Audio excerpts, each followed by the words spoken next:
এবারে বাড়ির কাছে গিয়ে বুড়িমা এবারে ডাকছে, ও বুড়া মিয়া ঘরের ভিতরে আছো, বার হও। তো একবারে বুড়ো মেয়ে তাড়াতাড়ি করে বের বলে, কেন ওভাবে ডাকছো গো? তা বলে, এতে 4000 বকরি আছে, আর এই যে ছেলেটার কাছে এই যে থলে দেখছো না, এতে 4000 সোনার মোহর আছে, এগুলো সব আমাদের গো। তো বুড়া মিয়া বলছে, এক পা কবরে চলে গেছে আর একটা পা নিয়ে কোনো রকম চলছি, এই বয়সে তুমি আমার সঙ্গে ইয়ার্কি করছো? তো বলছে, না আমি তোমার সাথে ইয়ার্কি করিনি, আল্লাহর দিনের নিসবতে একদিন একটা বকরি খাইয়েছিলাম মেহমানকে, মনে আছে তোমার? বলে, হ্যাঁ। বলে, আমাদের আল্লাহ ওই একটা বকরির বিনিময়ে দুনিয়াতে নগদ 4000 বকরি আর 4000 সোনার মোহর দিয়েছে। আর ওই পাকজাদের কসমকে বলছি, আসল যা দেবার ও আল্লাহ মরণের পরে আখেরাতে দেবে। মসজিদ আল্লাহর ঘর, এর চাইতে দামি জায়গা আর দুনিয়াতে নেই। হাদিসে পাকের মধ্যে এসে মসজিদ আল্লাহর ঘর। দ্বিতীয় হাদিসে পাকের মধ্যে এসে মসজিদ জান্নাতের টুকরা, মসজিদ জান্নাতের টুকরা। যে মসজিদকে মহব্বত করে আল্লাহ তাকে মহব্বত করেন। যে মসজিদে বারবার আসে মসজিদ তার জন্য খাস করে দোয়া করে। কে দোয়া করে ভাই? কার কথা বললাম? এই বলেন না, কার কথা বললাম? মসজিদ, তার যে বারবার মসজিদে আসে, মসজিদ আল্লাহর ঘর, তার জন্য দোয়া করে। বারবার যে মসজিদে আসে, আল্লাহর নবী বলছেন তাকে মকবুল হজের মতো সওয়াব দেয়া হয়। যে বারবার মসজিদে আসে, আল্লাহ বলে ও তো আমার পড়োশি, প্রতিবেশী, ও আমার মেহমান, খালি হাতে ফেরত দিতে আমার নিজের লজ্জা করে। তো দুনিয়াতে সবচাইতে আল্লাহর কাছে মেহবুব জায়গা হলো মসজিদ। আহাবুল বেলাদে ইলাল্লাহে মসজিদুহা, আফগাজুল বেলাদে ইলাল্লাহে মাসাকুহা। আল্লাহর কাছে দুনিয়ার মধ্যে, গোটা দুনিয়ার মধ্যে সবচাইতে দামি জায়গা হচ্ছে মসজিদ। আর এই মসজিদে যে কিছু হিস্সা নেয় আল্লাহর ঘরকে বানাবার, এ আল্লাহ আমি নাপাক, তোমার ঘর পাক, আমার থেকে জর্রা বরাবর তুমি যদি খিদমত নিয়ে নাও, এটা আমার উপরে তোমার বড় মেহেরবানি হবে। তোমার উপরে আমার মেহেরবানি নয়, আমার উপরে তোমার দয়া হবে। আমি একটা নাপাক ইনসান আর তুমি পাক, তোমার ঘর পাক। মসজিদ জান্নাতের একটা টুকরা, বাগান, জান্নাতের টুকরা। এই আল্লাহ আমার দ্বারা তুমি যদি একটু খিদমত নাও, তো এটা আমার জন্য বড় খুশকিসমত হবে। তো এই জন্য আল্লাহর ঘরকে, আল্লাহর ঘরের ওই মর্যাদায়, ওই জায়গায় রেখে আমরা যদি একটু কিছু করার এরাদা করি, এখন তো লম্বা করার সময় নয়, আরও উলামা হজরতরা আছেন, শেখ সাহেব এসছেন, তো সেই জন্যে একটা খালি ছোট্ট ঘটনা বলে শেষ করি যে আল্লাহর কারণে এরা 3 জন, ওই যাদের কথা বলি, ইমাম হাসান হোসেন আর জাফর রাদিয়াল্লাহু তাআলা আনহু, এক বুড়িমার ওই বকরি জবাই করে খেয়ে দিয়ে চলে গেছে। বুড়িমাকে বলেছিল যদি কখনো মদিনায় আসো তো আমাদের সঙ্গে দেখা করিও। তা বলে, তা তো বলতে পারবো না, আমরা থাকি কোথায়, আপনারা থাকেন মদিনায়। তো যাই হোক, আল্লাহর কি ইচ্ছা ছিল, মদিনায় চলে গেছে। ইমাম হাসান রাদিয়াল্লাহু তাআলা আনহু বাজারের দিকে যাচ্ছেন, একটা মেয়ে ছেলে, বুড়ি বয়স্কা, বাজার থেকে আসছে। উনি ভারী, মেয়ে ছেলেটাকে কোথায় যেন দেখেছি। ও হু, এ তো ওই মেয়ে ছেলে আমাদের হজের সফরে বকরি জবাই করে খাইয়েছে। বুড়ির কাছে গিয়ে সালাম, বুড়িমা আপনার বাড়ি কি মদিনায়? তাহলে না বাবা, আমরা অন্য এলাকার লোক, মুসাফির, এখানে এখন মদিনায় থাকি। আচ্ছা তুমি আমাকে চেনো? তা বলে, না বাবা চিনি না। তাহলে 3 মেহমানকে তুমি একটা বকরি জবাই করে? হ্যাঁ, তা খাইয়েছিলাম। বলে, ওই 3-এর আমি একজন। তা তোমার বুড়া মিয়া কই গো? তা বলছে, বুড়া মিয়া ঝুপড়িতে থাকে, বড় দুর্বল হয়ে গেছে। তা তোমাদের চলে কি করে? বলে, বুড়ো মিয়া ওই দিনের বেলা ওই উটের গোবর তুলে আনে, আর আমি ওটাকে চ্যাপটা করে শুকোই, আর মদিনার বাজারে গিয়ে বিক্রি করে যা পয়সা আল্লাহ দেয় তাই দিয়ে দুজনের কোনো রকম দিন গুজরান হয়। আচ্ছা, তোমার বুড়ো মিয়া উটের গোবর, কাঁচা গোবর নিয়ে আসে, তুমি শুকাও, মদিনার বাজারে বেচো, আর ওতে যা পয়সা করি একটু আল্লাহ দেয় তাই দিয়ে। আচ্ছা ঠিক আছে, বুড়িমা আসো। এবার বুড়িমাকে ডেকে নিয়ে বলছে, বুড়িমা এই বকরির পালে আমার 1000 বকরি আছে, এটা আমি তোমাকে দিয়ে দিলাম।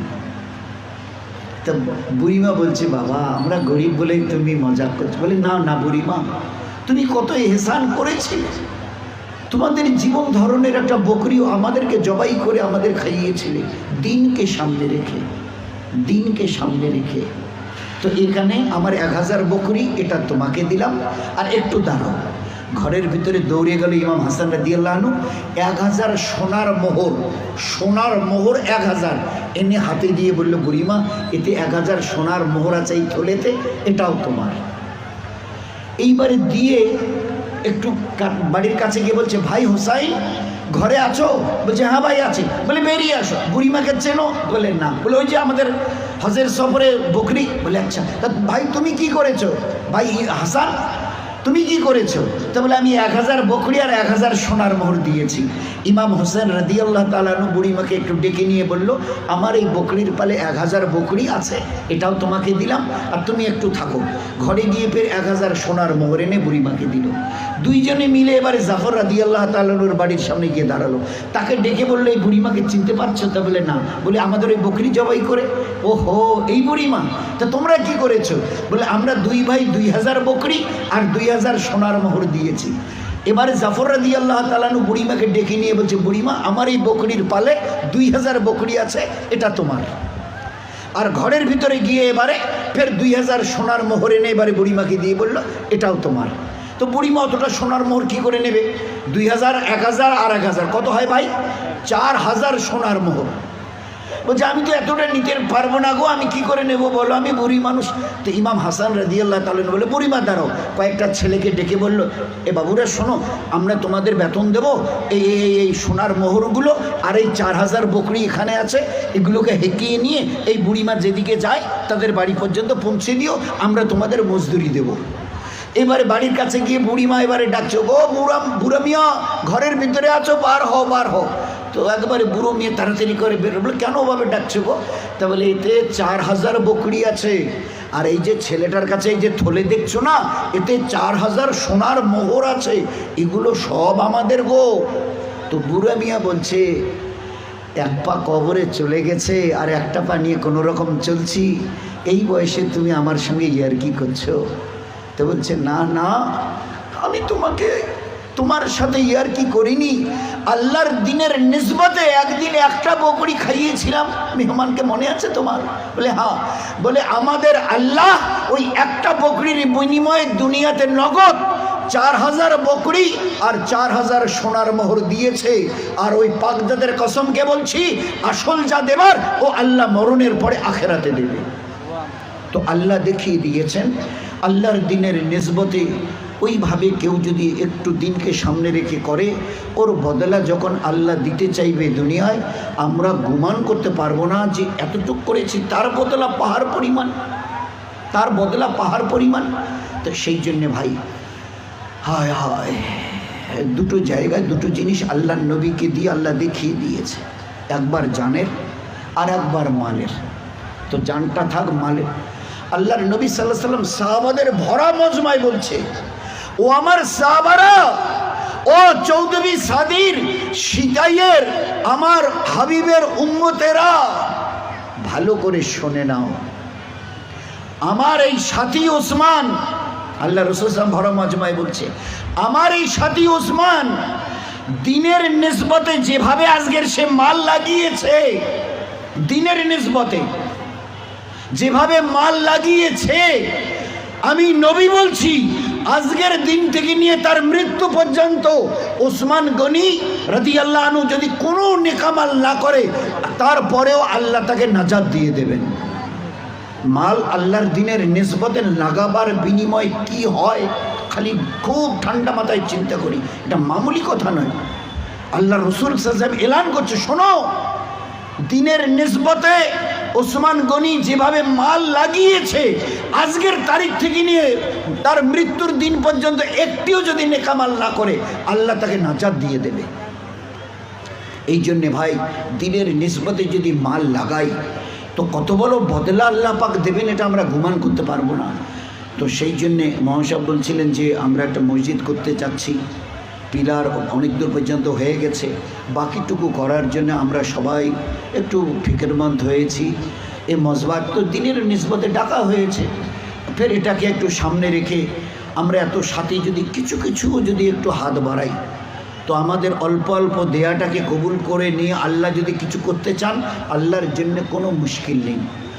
এইবারে হলো যে আমি যে আসার সময় ওরকম কিছু নিয়ে আসিনি, ওইরকম কিছু হবে আমার তো জানা ছিল না। 500, 1000, 2000 নিয়ে আসতাম, তো আমি তো আনিনি। হ্যাঁ, ওরকম যদি কোনো সাথী থাকেন আমি 2, 4, 5,000, 10,000 টাকা দেবো। আল্লাহর ঘর বলে কথা, আল্লাহর ঘর বলে কথা।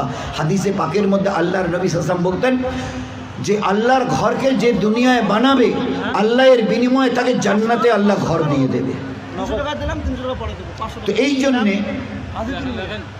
জন্য ভাই 3-4 জন লেখনেওয়ালা খুব এক্সপার্ট হওয়া দরকার। নাম আর ওই মসজিদ, কোন মসজিদের ইনি সাথী। তো আজকের আমার কাছে উপস্থিত আছে 500, 1000, 2000 যদি থাকে তো দিন ভাই, আমার এটা রাখেন। আর আল্লাহ যদি দেওয়া হয় আমি 5000 দেবো, আজকের 1000 জমা করেন আর 4000 টাকা আমার নামে লিখে রাখুন। আপনাদের কাজ শুরু করেন, আল্লাহ দিলে আমি 1-2 মাসের মধ্যে তো আপনাদের কাজও আস্তে আস্তে চলতে থাকবে, আমিও টাকাটা দিয়ে দেবো এর মধ্যে। তো আজকের হয়তো কারো কাছে নেই বলে আমার 10,000 টাকার এরাদা রইল, 5,000 এরাদা রইল, কারণ আল্লাহর ঘর বলে কথা। হাদিসে পাকের মধ্যে এসে দুনিয়াতে যে আল্লাহর ঘর বানাবে, আল্লাহ তাকে জান্নাতে, আল্লাহ পাক তাকে জান্নাতে ওই রকম মতির মহল বানিয়ে